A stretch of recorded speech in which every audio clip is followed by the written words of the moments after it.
everyone, welcome to RSL Travel and Food Vlogs. Today we'll be cooking another experiment. Actually, I don't know the name of the dish, but we have to be in times like these, especially in the midst of our troubled times, like in the pandemic. We need to be versatile. We need to look for other ways how to minimize our spending. So now I'm trying this dish. This is the first time I'm cooking this dish, which I'll be using Korean noodles, Shin Ramyun noodles. These Korean noodles, and then with scallops. So I'll combine Korean noodles with scallops because I'm looking for a way to minimize my cost for the meals that we will be having every single day. So eksperimento lang ito, and then I'd like to share it with you so that at least kung magugustuhan you could also try it. So our ingredients are the following. You have one Shin Ramyun noodle, Korean noodle, with of course together with spices, and then you have the garlic, about 4 cloves of garlic being crushed. You have 2 large tomatoes being chopped. You have onions also, 1 or 2 pieces onions being chopped. Then you also have the seasoning. The seasoning is from the Korean noodle. And then, of course, you have the powdered white pepper. You have some soy sauce. Then you have 1/2 kilogram of scallops. And I'll also be adding spinach leaves. Then we have about 4 tablespoons of cooking oil, which I'm already preheating the pan with the cooking oil already on the pan. So we also have some drinking water. So our dish, I'm gonna name it Korean noodles with scallops. Okay, let's start. So let's start cooking. As you can see now, I've already preheated the pan and placed about 4 tablespoons of cooking oil. And then once the pan the oil is heated, I'm gonna pour in the 4 cloves of garlic being crushed. And then stir it and wait till it turns into golden brown.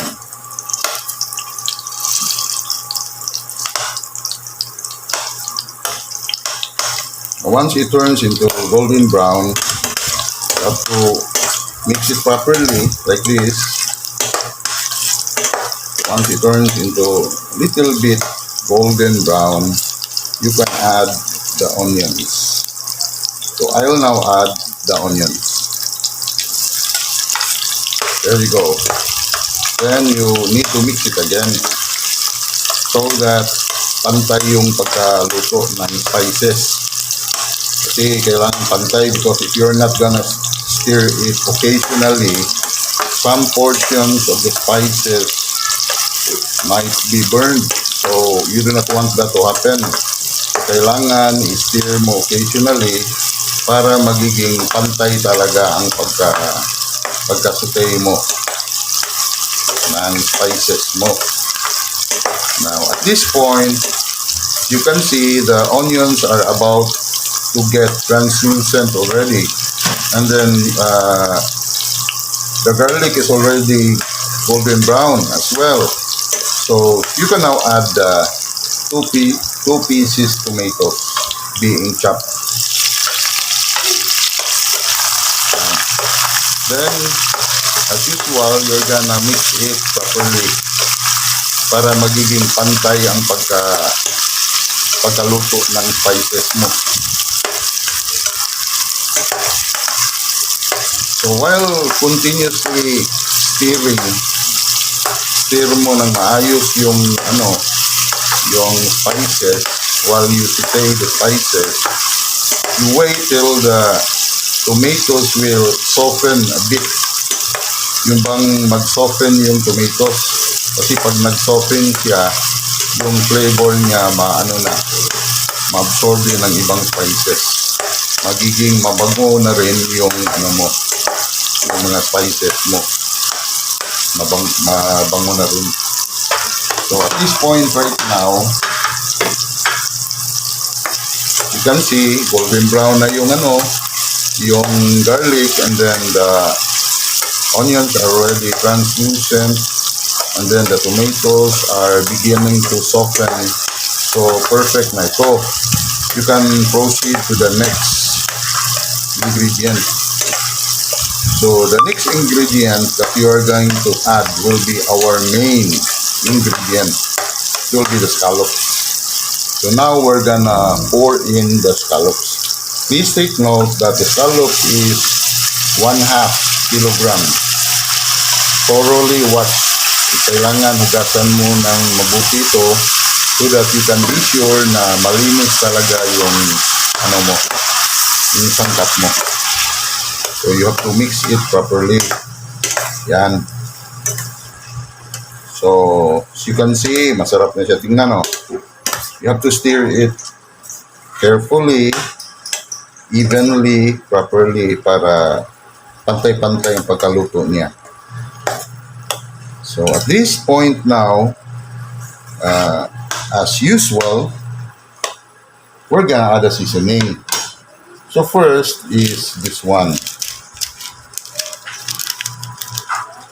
So, seasoning. Add na nitong, mag-add tayo ng kalahati lang ng seasoning na ito para ma-absorb yung flavor. Yan, kalahati lang. Huwag ubusin. Then you can now add the seasoning that comes from the Korean noodles. Pwede natin i-add. Ito. Medyo spicy ito kasi Korean. So you're gonna empty the sachet. I-empty natin yan together with the vegetable mix. Merong vegetable mix din ito Yan. Kasi mahilig talaga yung mga Koreans na mga spicy. Mga hot and spicy foods. Yan. Sigurado na masarap na ito. And we need to mix it properly. Mix natin so that all the scallop meat can absorb the flavors of our seasonings. Yan. Madali lang lutuin ang dish na ito because although this is the first time, as I mentioned earlier, you can invent any dish you want. Depende na sa iyo yan. If you feel that ito masarap ito, nasa iyo na yan. For as long as you know your ingredients. So in this particular dish, this is the first time ever na nagluto ako ng ganito. So I'm just gonna name this dish Korean noodles with scallops. So at this point, right now, I can now add the noodles. Add natin para ma-soften siya. Kasi pag matagal mo siya i-add, may tendency na unang maluluto yung scallops, and then while you're cooking the scallops, lalong lumiliit yung meat niya. So ganito lang gawin natin. I-add natin itong noodles, Korean noodles, and then we mix it properly. Yan. Mag-soften yan mamaya. Now this dish will be good for 3 to 4 servings. Kasi 4 kami dito sa bahay, so at least for a very minimal cost, busog na kaming 4, di ba? For a very minimal cost, busog na kami.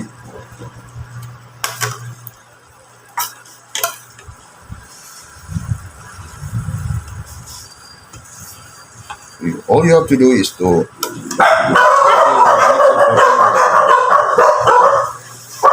mix it. Pasensya na kayo mga idol, sobrang ingay dito. Andito lahat ng aso sa loob ng bahay ngayon. Because every day, pasukin namin ang mga aso dito kasi baka sila doon sa labas. Kakagat ng tao doon sa labas. So, we have to bring them inside our home. So, ayan o. Nag-soften na yung Korean noodles natin.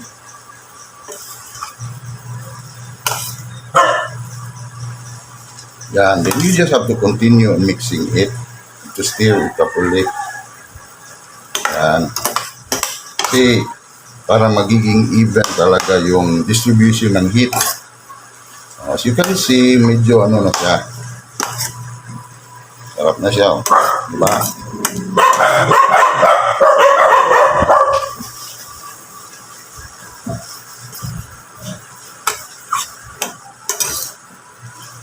There we go.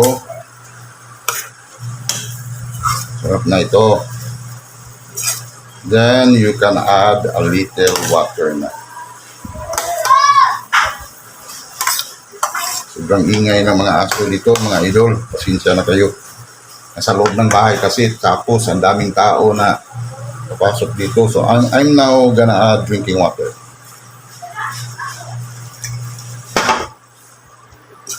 Yan. Tapos mix natin properly.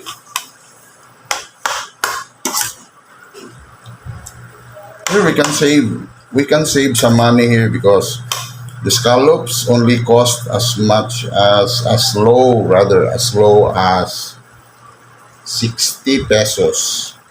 Plus the spices, 70 plus the Korean noodles. That would be 30. That's 100. So for only 100 pesos, may ulam ka na good for 3 to 4 people. Saka depende na sa inyo pag dagdagan nyo ng additional water para marami yung sabaw, depende.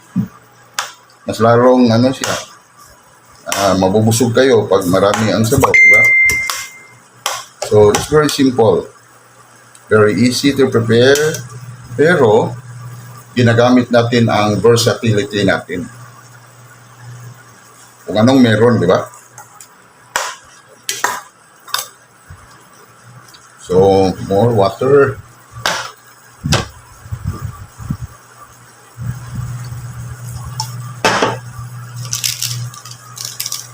Then you're gonna add more seasoning, the magic sarap.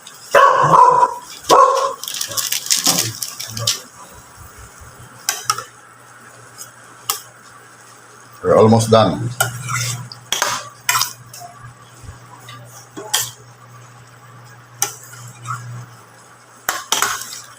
You just have to continuously stir it para magiging even talaga yung pagkaluto. Dahil even yung distribution ng heat. Diba?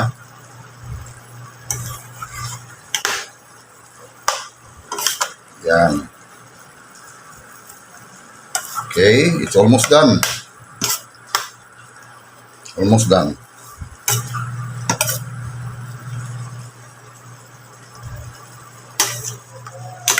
So the last but not the least is we're gonna pour in the spinach.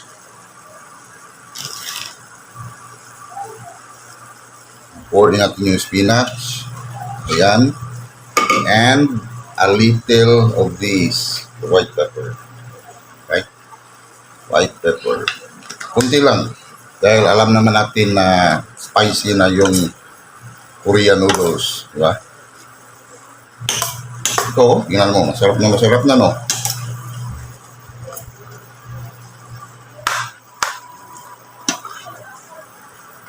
Mix lang natin ng maayos. Kasi we're almost done. Lapit na maluto ang dish natin.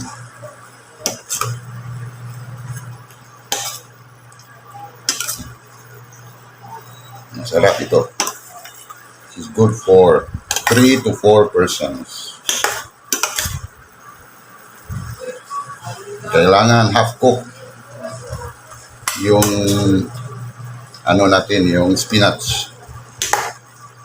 Hindi pwedeng ma-overcook yan.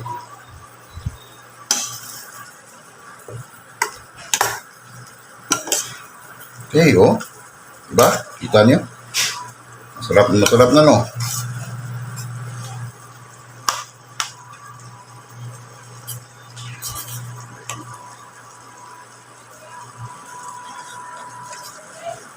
Okay, we're done. We have one Korean noodle with scallops.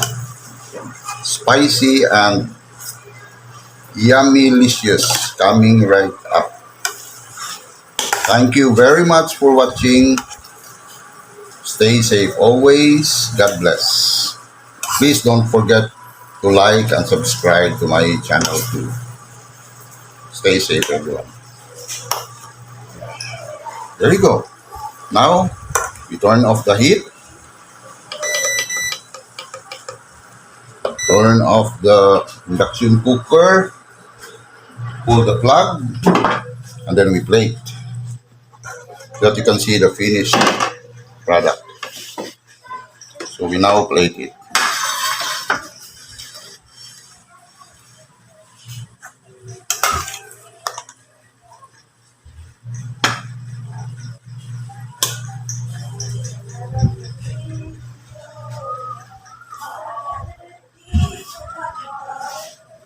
See you, marami no.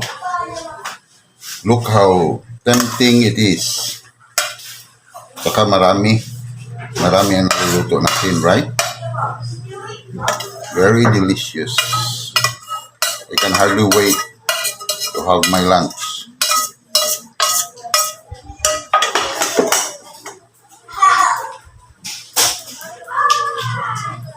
There, that's our finished product. One Korean noodles with scallops. See? So delicious. Let's enjoy our lunch together. Have a nice day and God bless.